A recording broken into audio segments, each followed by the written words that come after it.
Okay, so I'll pretty much follow last evening's model. I'll briefly talk about the reading, we'll discuss the reading, and then I'll kind of try to demonstrate how I try to use the reading myself in my own work. Okay, so we'll follow, as I said, basically yesterday's model. So Tim Kressel, I don't know if some of you are already working on mobility. So Tim Kressel is kind of a cult figure in mobility studies. So he has previously, this is a very recent essay, it came out in 2024. So earlier, like previously, two of his very famous books are On the Move and Mobilities, which I'm sure especially those who are working on mobility might be familiar with. And if you are familiar, like he studied mobility and like the social signification of mobility. So maybe some of the questions that we are discussing in this course.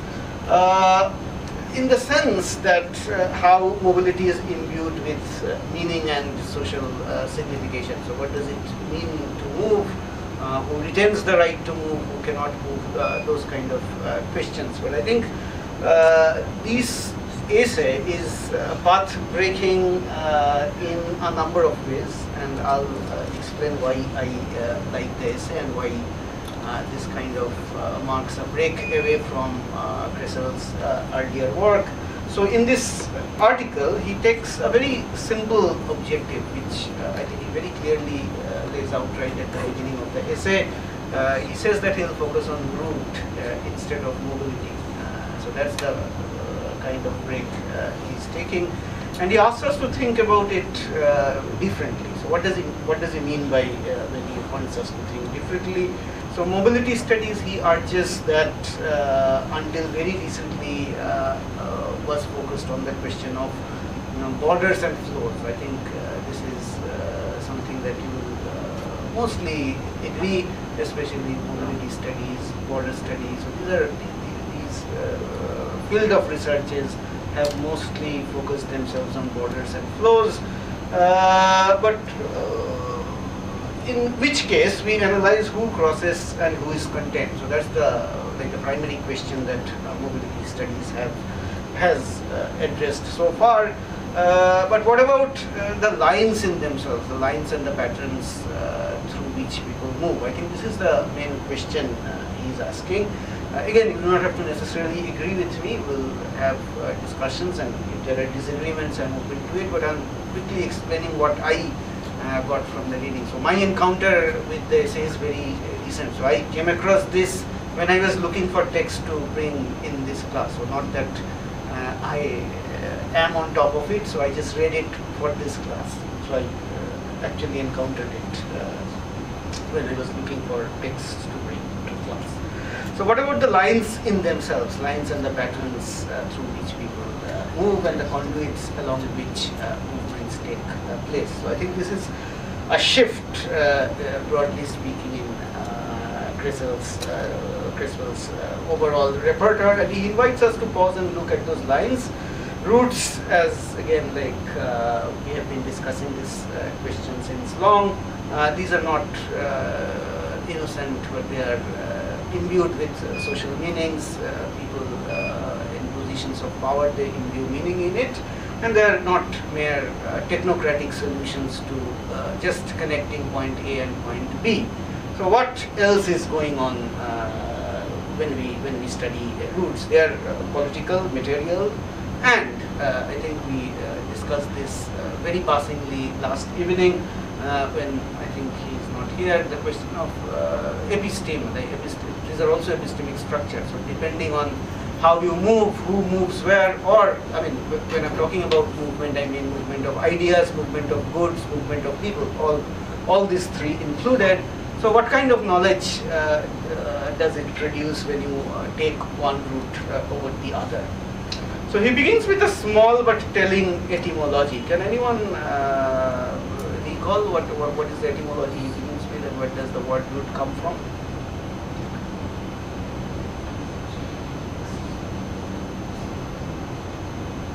So he talks about the etymology, beginning of the essay. So the old French for root is? Break or something. Yes, I mean, I'm not expecting you to know French. Of course, I don't know French either. So the old French is R-U-T-E, however that is pronounced, but it comes from Latin rapta, from where also etymologically linked to the word rupture or breaking open. I think rupture is also one aspect that we very basically discussed in one of the sessions. So to make a route historically, of course, means to cut across or cut through, and we have seen across cases of, let's say, Philadelphia, Chicago, and so on and so forth, what happens when you make roads.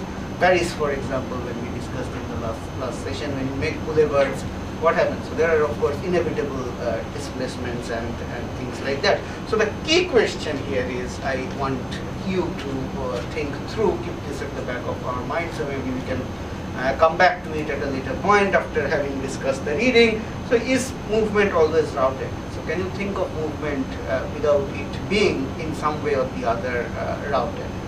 And what does that do to our understanding of mobility, power, and space, which is our principal concern here? So what does taking a route or not taking a route do to your understanding of space and spatial order and the powers involved therein? So this is the fundamental question that will function as a note in our discussion.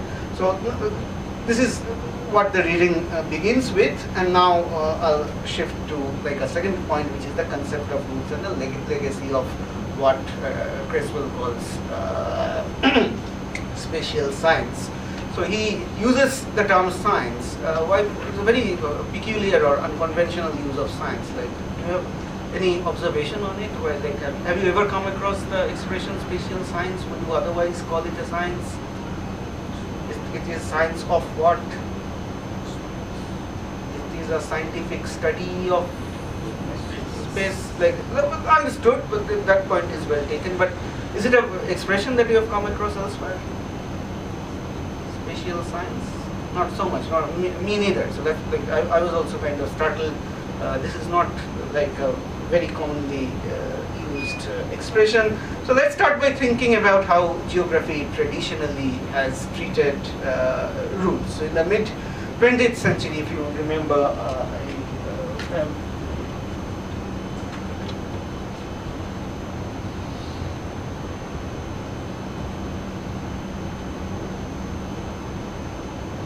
this is the example Creswell uses. I'll come to that in a moment.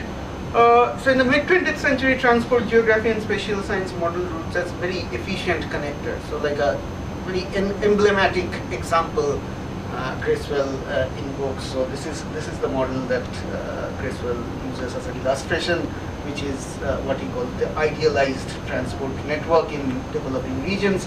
So they're practically, the nodes are being connected based on the logic of efficiency or utility maximization. So the assumption here is that the networks expand logically. So I mean, who was working on the Bangalore bus network. So I mean, that's the whole assumption when you design transport networks in a city. So you base it, the premise is how to utility maximize it, and they spread like veins. The nodes spread like veins, like through a body.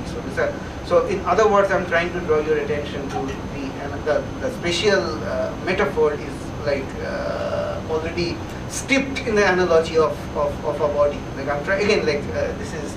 I'm trying to like very subtly draw your attention to Foucault and questions of biopolitics here, and how the metaphor of body is already steeped into this imagination. So now what's wrong with this picture?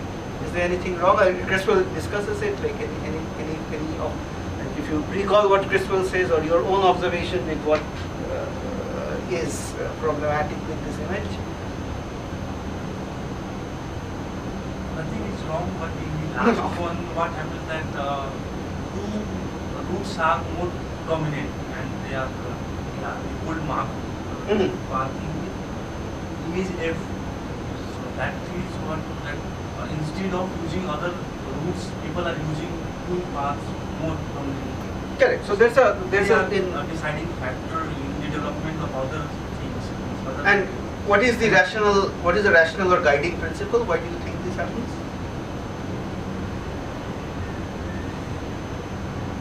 Because there's a spatial hierarchy in place. That's a very simple way of putting it.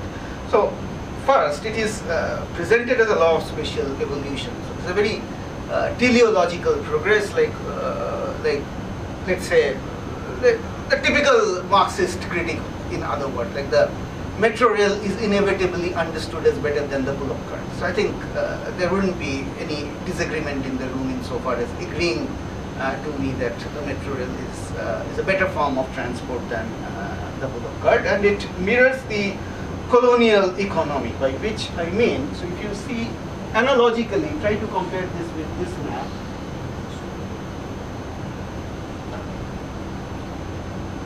I'm sorry, this is not a very good image.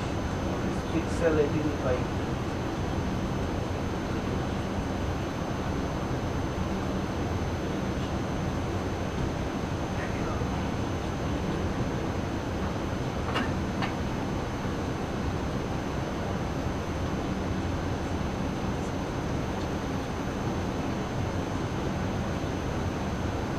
this is the British Empire's, any idea what this is? There are smiling faces. I don't know where the smile comes from. Why are you smiling?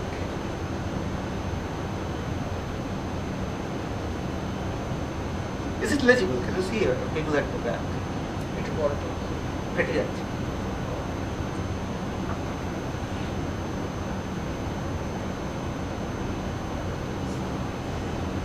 So the red lines are not visible. It's pixelating, right? But so these are red lines practically. Naval routes, sir? Sorry? Are those the naval routes? Kind of close cable routes. Cable. Telegram cable routes. So this is the British, during British times. These are how the cable routes were there. And what can you infer from this? What exactly is happening here? Why do they look the way they do? Politics during the time of World War and because those are allied powers and exchanging information against us. Therefore, US, somewhere in the US, maybe England or France. So I think basically what you said can be boiled down in like very two nodes, central nodes, which is the question of power, number one, and spatial hierarchy, number two. So any roots whatsoever. So this is why I invoke colonialism here. So this is why I call it colonial economy, and of course this is tied to the question of colonial economic expansion and so on and so forth. So roots are built. Yeah. So these are built for the export of raw materials. Well, not this one, of course. This is a telegram thing. This has got nothing to do with export of raw materials. But I'm talking of routes in general. So I use this as an analogy. So routes are, if you think of colonial times, they were usually built for export of raw materials. If you recall our discussion on train station, train routes, or the great granary that we saw, and the import of manufactured goods and so on. So it's a developmental project, in other words, that masks a number of other things. It could be exploitation, it could be racial ethos, it could be other forms of labor exploitation, and so on and so forth. So in other words, what Creswell is suggesting that these route, for example, if we use for the sake of discussion this as an example, it visibilizes or legibilizes certain things, but it also obscures certain other things. So if you look at a metro map or a Bangalore bus transport map, so the long story short, the simple point here is these routes legibilize certain things, but at the same time they obscure certain other things. So so this is what Creswell is pointing out in the models that we just saw, which is here.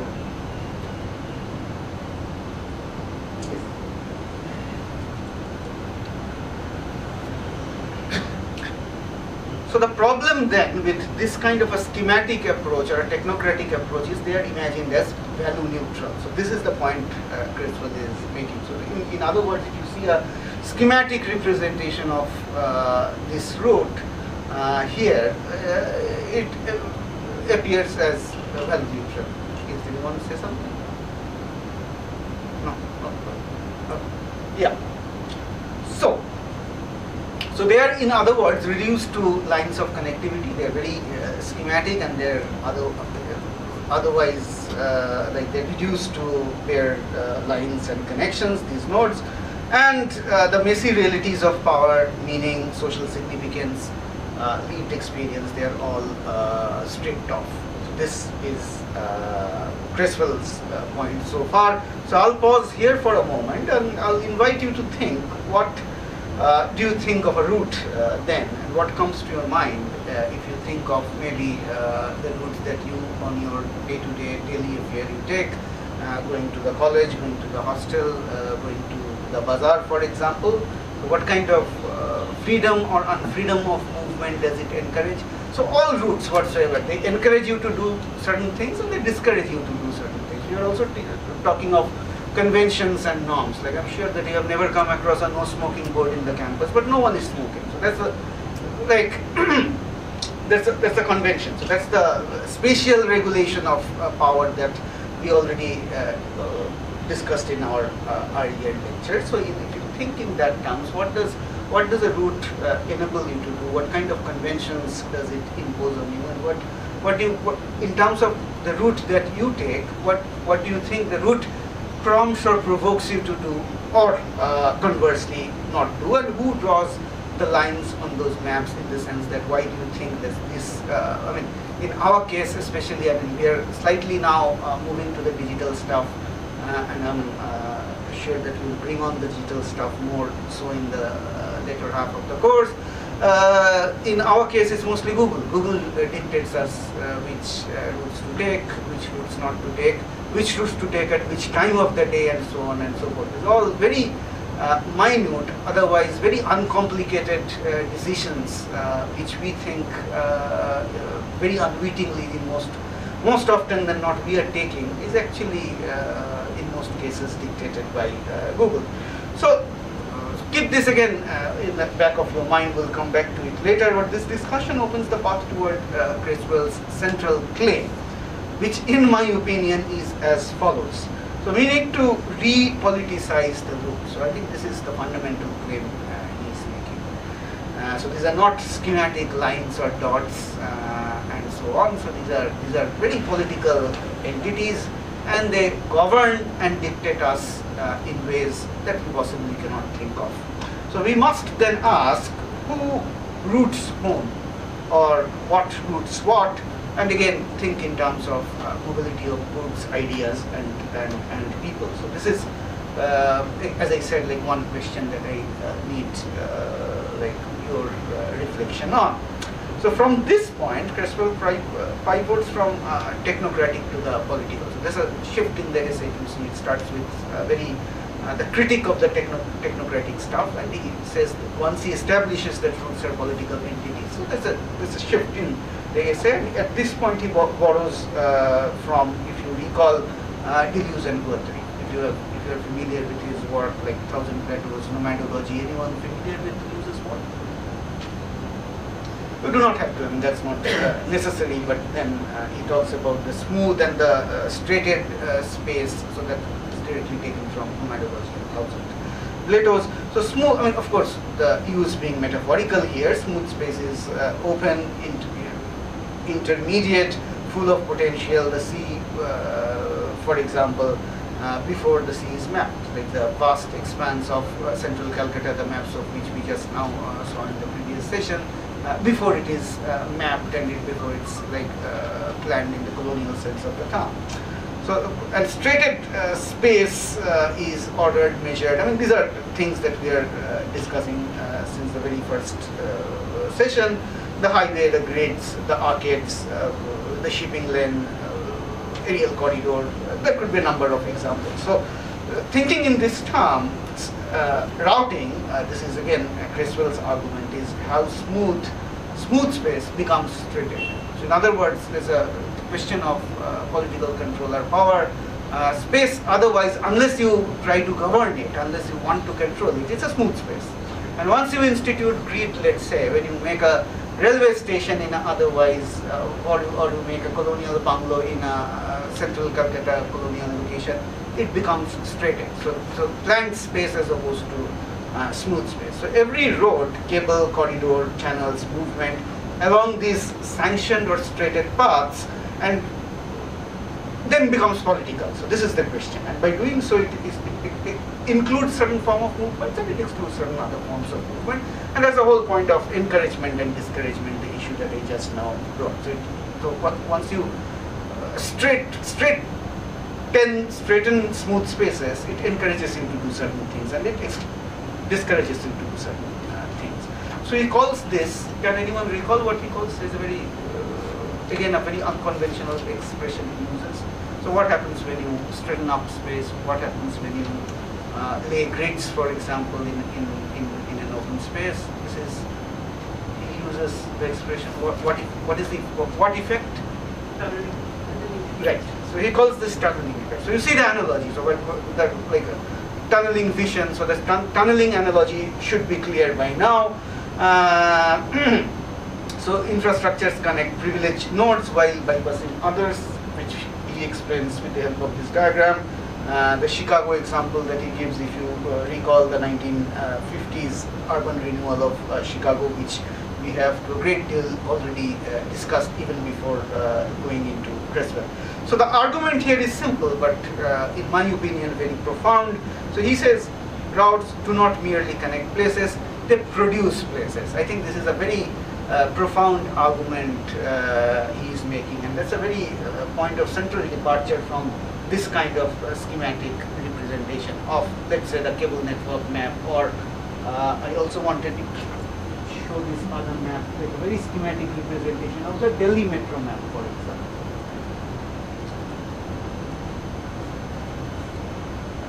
So this is like one of the schematic representations of Delhi metro map, and then like a few years back, if you want to take a look at this book, it's a very interesting book on how people use spaces in and around Delhi metro, obviously for reasons not necessarily for transportation or connecting from one point A to point B. For example, people from a certain demographic, like especially subaltern classes, poor people, urban poor, especially young kids, they use the metro railway stations. That's just one of the findings in the book.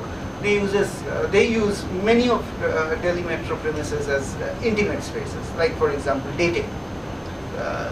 Of course they cannot afford cafes, so Delhi metro, central Delhi metro stations have become like very favorite dating spots in like a particular demographic, among a particular demographic. So many of these examples are discussed in this book. So I wanted to just contrast this. So once you look at this schematic representation here, you could make sense of what actually goes on in the kind of spaces that we are talking about. So at this point, it's useful to bring in a very familiar case here, and you might be like from the thing that like we've been discussing like in the last lecture, like Kolkata's expansion, for example, the colonial expansion, and for I'm sure that some of you are familiar with the Kolkata map. Like Kolkata is having a metro expansion now, so it used to have a north-south connection, which is, and there are like numerous technical glitches, and especially if you think in the context of what we were discussing last evening, the context of Jugaad,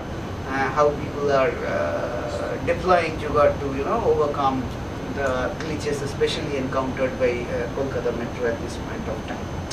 So it could be a very interesting case study. I read Facebook posts of like how people are often stuck in metros, the whole debacle about ticket purchase, like the metro authority is now insisting you to use an app, and like the app, of course, it's like very glitchy, doesn't work smoothly, and like the whole complaint redressal mechanism, how it works, the whole digital thing is very interesting object of study. So anyway, Creswell's politics of routing then helps us to see that infrastructure as a spatial expression of governance. So it's not just about like it's not just about encouraging, discouraging, inclusion, exclusion. It's also about the question of governance. And it's a kind of a spatial expansion of governance, and to plan a route then is to distribute rights to movements. You confer the rights upon certain people to move. Like once you design a space in certain way, once you lay out, for example, the Delhi metro or the Kolkata metro lines in a certain way, you designate the right to certain people to move in certain ways. And of course, then there's the question of jugaad. Of course, this is the intended use of Delhi metro, and then you have the jugaad kind of thing where you have people using, let's say, the honored place as a dating site. So after tracing this is more or less what we discussed so far is the infrastructural side of routing. Then Creswell turns to counterpoints, the small, the improvisational and everyday resistance. So that's more, in my understanding, the jugaad aspect of it. And he introduces two evocative terms here, the desired lines and detours, if you recall. Now you see the connection between Creswell's point about detours and desired lines with Michel Desarthe, which we discussed yesterday. Do you see the connection? Is it fairly obvious now? Yes, no. What are desired lines?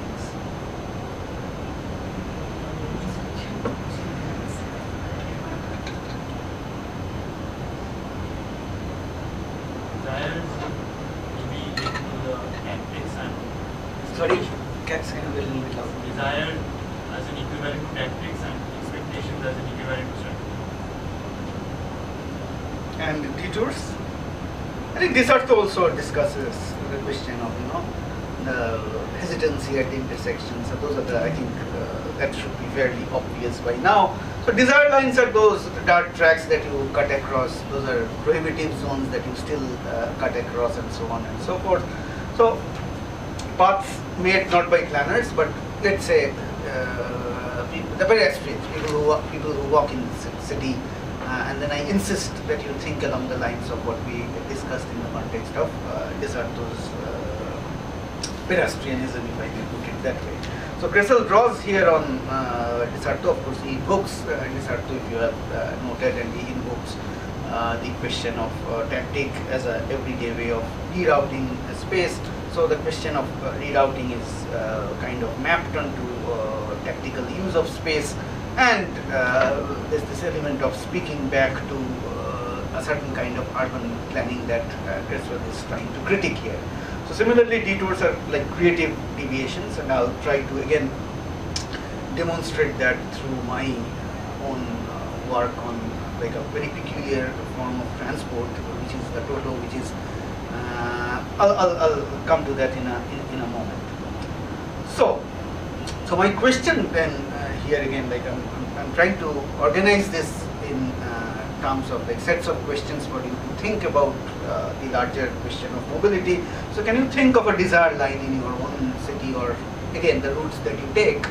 Can you think of a desired line that you shortcut, that you cut across, that you maybe you're obliged to, maybe you in order to save time, or to be tactical, to be subversive, whatever the case might be, as a shortcut, as an informal alley, as a or even like a digital walk around. Like at certain times we also ignore Google suggestions. We do things not necessarily dictated by Google. So what does this tell about the difference between how space is planned and how like the intentional use of space, and how you embody it, or how you leave it? So this is one question that again I want you to ponder on. So and how do you see how routing applies to your like everyday practices of mobility, not necessarily to forms of transport? Like it would be even if you invoke Desarthe here, even if your practices of pedestrianism, how does the concept of routing apply to your embodied forms of mobility? It could be again walking, or taking any form of modular form of transport. So in the closing section, so that's we come to the end of the essay now. Creswell asks us to think about routes themselves as political spaces. So this is the closure section of the essay, and they are not just connectors between meaningful places, they are places in their own right. So again, you don't have to necessarily agree with Creswell here. I'm not sure if I completely agree with him, but this is a proposition that he makes, and I think this is fundamentally profound in the sense that this is a clear break in conventional mobility studies. So this is Creswell speaking, not me speaking. So he is saying these are not connectors between meaningful places, they are places in their own rights. So a motorway, a corridor, a migration path, fiber optic cable of the kind that we just now saw, each is a spatial formation with histories, stories, backgrounds, and its own material artifacts. So we discussed the question of materiality. So you of course have to, I mean, if you talk about the cable map, for example, those were material infrastructures, and people who are not familiar with Brian Larkin's work, I invite that's a must read. Like that's kind of like a handbook for if you are working on questions of infrastructure and social issues. That's the book that you should go back to. The social life of infrastructure. So again, like he talks about infrastructure, not in. So he talks about the interface between materiality and social signification. How materials and social signification co-constitute each other. So you cannot think of infrastructure just materially, in as much as you cannot think of infrastructures just as social signification. They kind of co-constitute each other. So he calls for a shift in mobility studies on that note, and he says, just as, and I quote Creswell here, just as scholars have theorized the politics of borders, we must now theorize the politics of roads. So this is fairly obvious by now, and because if borders are where mobility stops, routes are where it is channeled. And both, like in the context of techniques of power, governance, and of course lived experience and subversiveness. So Creswell doesn't give us a grand theory here, and this is my understanding of Creswell. So instead, like it's very provocative in my opinion, and as I said, like this is the first time I read the essay before bringing it to the class. So I think it's a very it's not a grand theory in the sense, it doesn't give you like a grand theory of routes, mobility, transport, whatever that is, but it's a very provocative in many different ways, and he offers us an invitation to think about routes not necessarily as connecting points, but as I've been reiterating, as spatial entities in their own rights. So he wants us to pay attention to the infrastructures on the one hand and their social signification, and make that make movement possible to the practices, to even the practices that exceed them. And when I say exceed them, I mean like the practice of this sort. So what is the social context in which you would like to use Convex Place as a dating site, for example? So these are the meanings and the routes that Creswell says that we need to be critically studying. They are thus imbued with meaning. So the politics of routing is not only about domination, hegemony, or control, or governance. This is not just a question of governance. So it is also about creativity, subversiveness, and how people continually remake and use spaces in ways that they are not intended for. I mean, even the example that we discussed yesterday in the context of cyclists during COVID-19, like there were people who were using spaces that was not otherwise intended to be thus used. So I'll stop here with the Creswell piece. So if you have questions and comments, I'll take that, and then I'll briefly talk about how kind of I use the mobility and routing in my own stuff. So are there any questions, comments? One observation that I'd like to make after reading the Creswell piece, I'm not sure whether it's relevant or if I'll be able to put it together properly. That is, I think we also need to think about the concept of undercutting established orders through infrastructures, in the way that, for example, you just mentioned Kolkata cycle spaces, or spaces which were not meant to be cycled, but those were used as cycling spaces, and you term that as jugaad. And jugaad conventionally means lack of resources. So departing from there, let me consider Kolkata Metro or any metro. It goes underground. I think recently they have also built the like waterway. Under river. Yeah, I think yeah. So do you consider those as sugar by any chance, or like do you think subversion of existing infrastructures occurs by like persons having agency? No, I didn't mean that the metro plying under the river or over the bridge is an example of jugaad. I meant, for example, the technical glitch people are facing in using the app, for example. They're insisting that you do not buy paper tickets or magnetic tokens now, but you buy tickets through your app. So that they have posters, and like even if you go to a counter, they'll first insist, can't you use an app? So that's the obvious thing. And then the glitches that you face, the way people overcome it, I use that as an example of jugaad. So what I'm trying to say is that this is one part of the thing, and I'm more interested in understanding the question of subversion and undercutting the thing. For example, routes and routes, whatever these have been created by the government, the planners and city planners, these are nowadays, to call it simply, these are part of infrastructures. So is the metro. So the routes which we do not use, or which, let me say the tactics or the desired lines. So don't you think the government here having the agency, like he also invades those, the government also invades those territories which are usually, like if common people used to do, that would have been subversion or undercutting the thing. For example, the metro is an infrastructure, but will you call it a subversion, or like it's just an like eruption or a rupture, let me put it that way. I still didn't get, like, where's the subversive element here? Like The subversive element here is like the people, those who are handling the metro, let's say the planners and the city planners, they are kind of taking an alternative route that is not the roads but the underground. So that's an alternative. So here, do you think the question of subversion comes at all? I'm not very sure. As long as you are talking about routes being planned by urban planners or bureaucrats or the state, I mean, that's not subversive, and that's the intended use of space. As opposed to when you are using a space in, let's say, illicit ways. So that is where the subversive element comes. Or undercutting the thing, that is which is Yes. not, let's say, legitimized by a certain people. Correct. And for example, using CP Connaught Place as a dating site would be an illicit way of using. I mean, that's not the intended use of the space. So in that case, don't you think, like, let's say the Imphal and the Silchar route, where they wanted to build a railway like route, I don't know whether it has eventually been made or it has collapsed properly. So don't you think that is undercutting the natural way of like how it is like? No, but the question of subversion doesn't come in here. I mean, that's a separate question.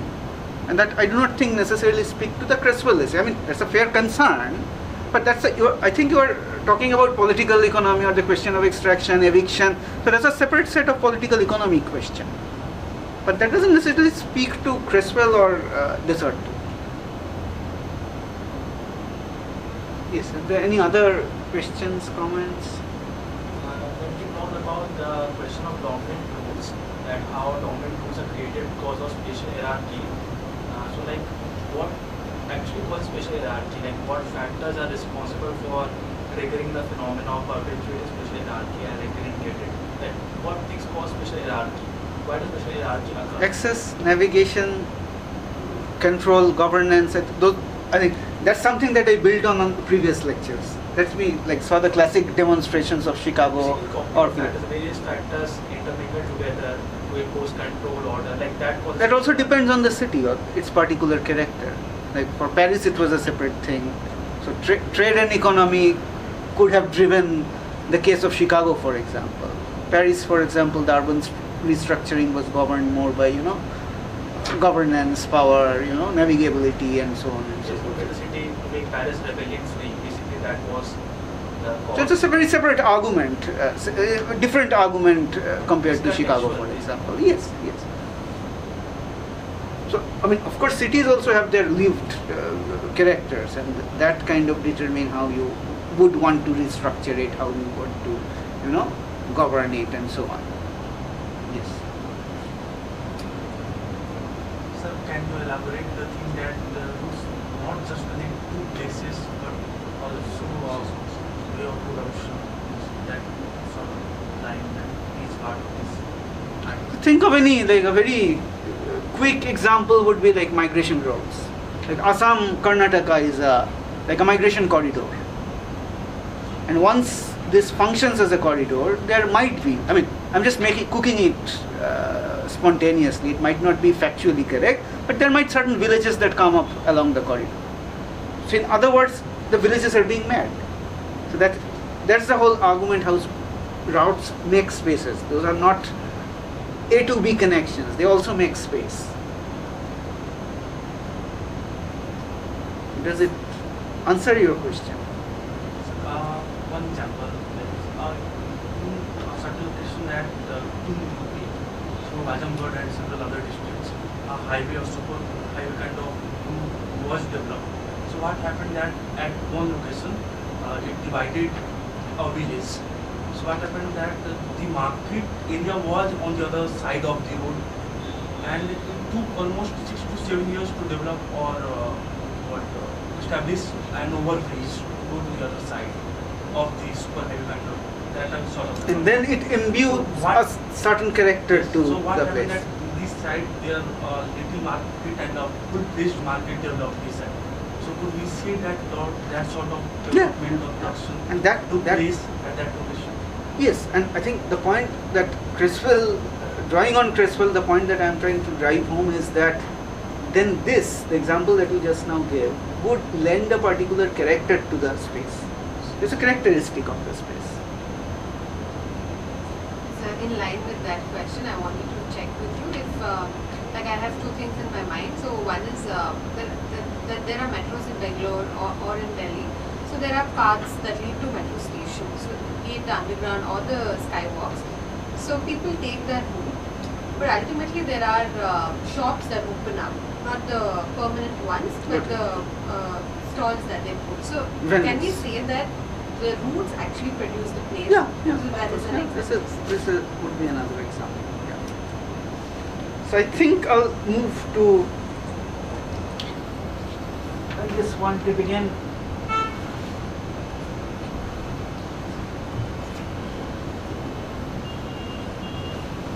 I'm doing this intermittent self-promotion, so sorry about this. So I'll just tell you what I did. We studied again routes, and my co-author, he was supposed to be here, but for some reason he dropped out at the last moment. Many of you, some of you at least know him. So I studied routes. Do you know what a toto is? I mean, of course, the Bengali people would know, but people who do not speak electric auto, and you know the claim typically ascribed to a toto is it's green, it's environmentally sustainable, and so on and so forth. There's a lot of critical literature on this. Like people say this is zero tail line emission, but you know 70% of the totos that fly in West Bengal are actually unregistered totos, and people do not know how the batteries are sourced, how the batteries are disposed, and there's a lot of debate into it. So in other words, long story short, it's unconclusive. It's not conclusive whether the totos are ecologically sustainable or not. There's a whole lot of debate into this. And if you even look into like popular literature, for example, the Toyota CEO, I think a couple of months back, like he was asked that why don't you invest in electric vehicles, and he said no, it's not it's not green at all. So that was his argument. So the whole argument about sustainability and green ecology is, in other words, inconclusive. So the point that we studied the routes that the toto take, as opposed to, do you know, again, like the Bengalis would know, I'm sure that, do you know what a Vano is? VANO.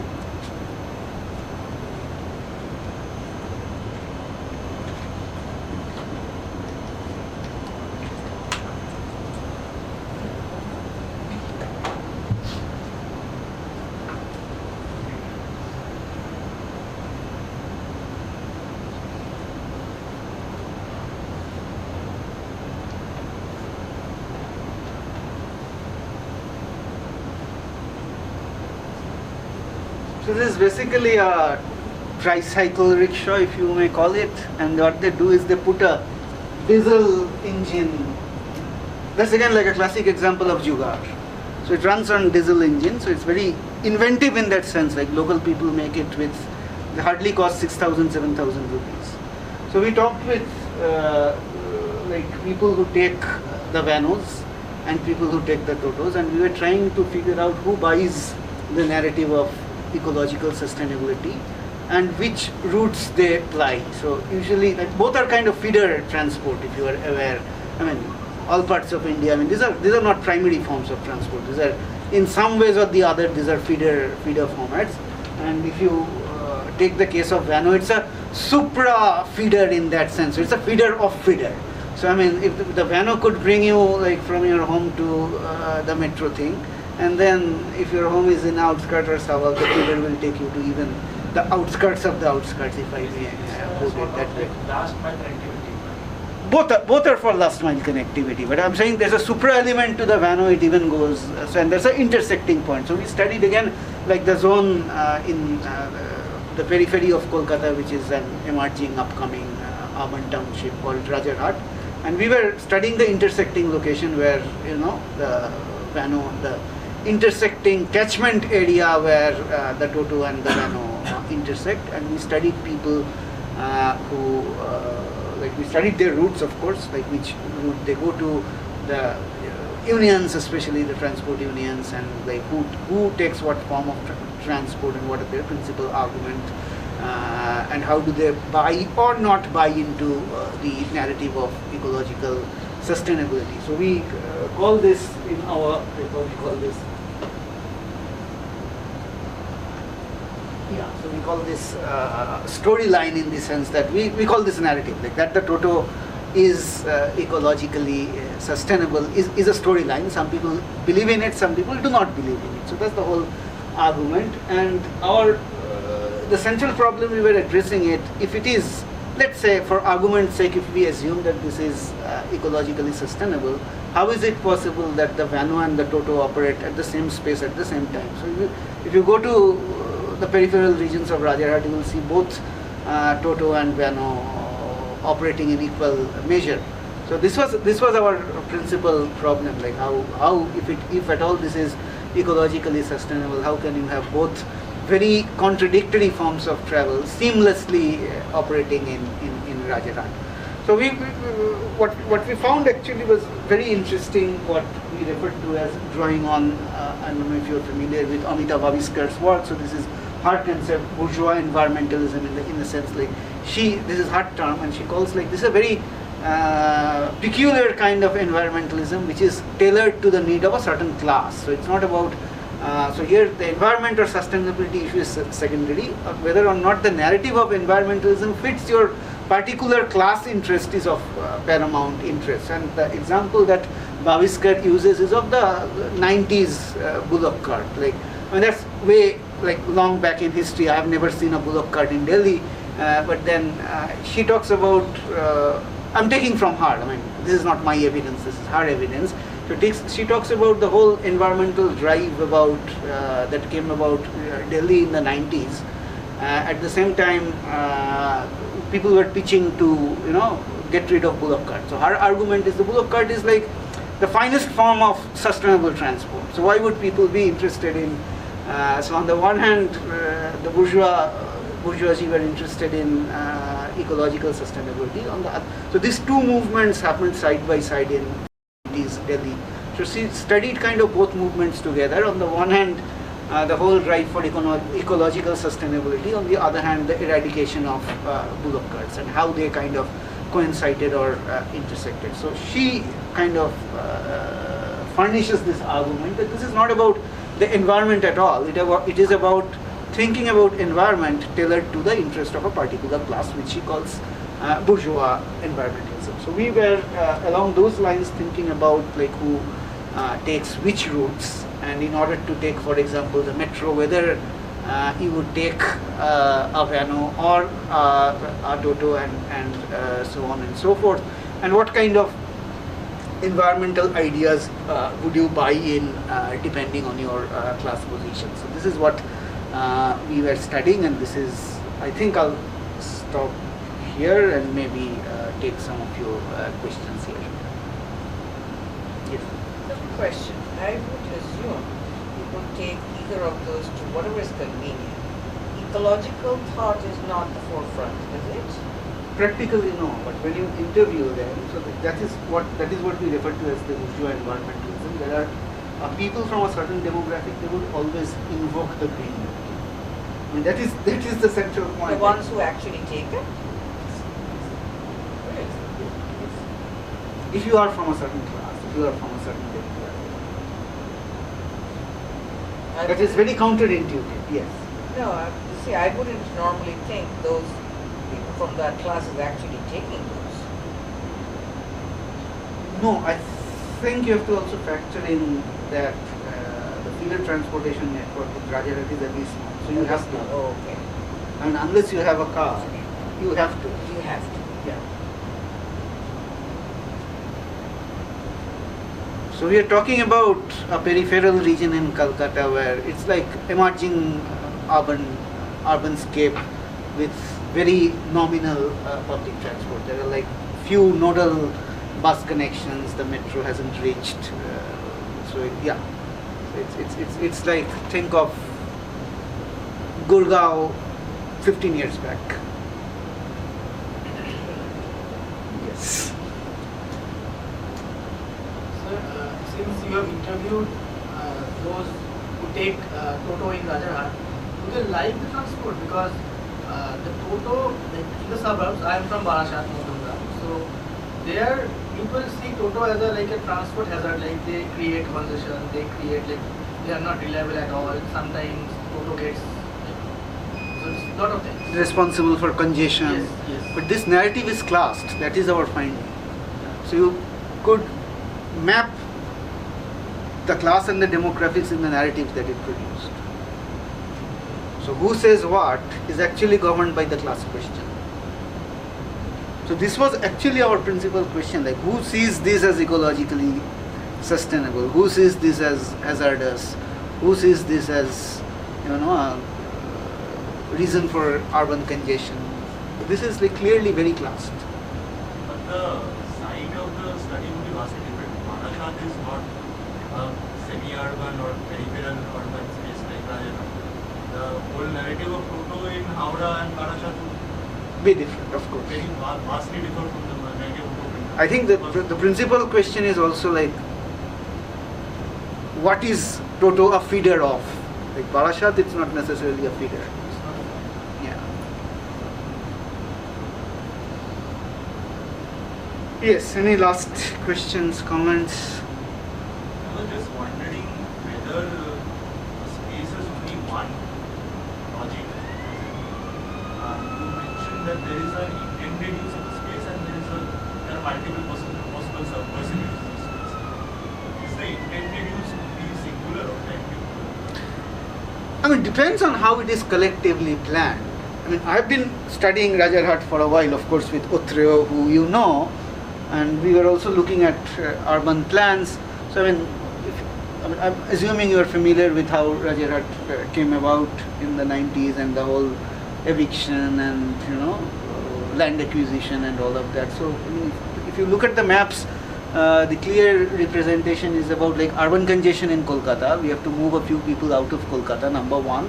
And housing, like very counterintuitive now, the way Rajarhat has eclipsed that kind of an imagination. The whole business was like middle class housing. We have to build the whole communist ethos, so we have to build middle class housing. So if you look into the map, it is very different from what it stands now.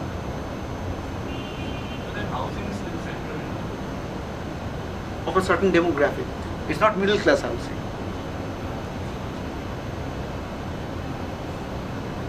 And that's the principal reason why like many properties are unsold. Look into the like recent reports, Times of India and all, like, because they're overpriced. So I am very much interested in doing such case studies. So if time permits and if not today, some other like in the coming couple of sessions, will you please like explain to us how you actually plan the case study, what's the timeline, and how you go about it, so that Sure. we can really help. you. so. Tomorrow or day after. Tomorrow when the toothache subsides. Yes, shall we stop here?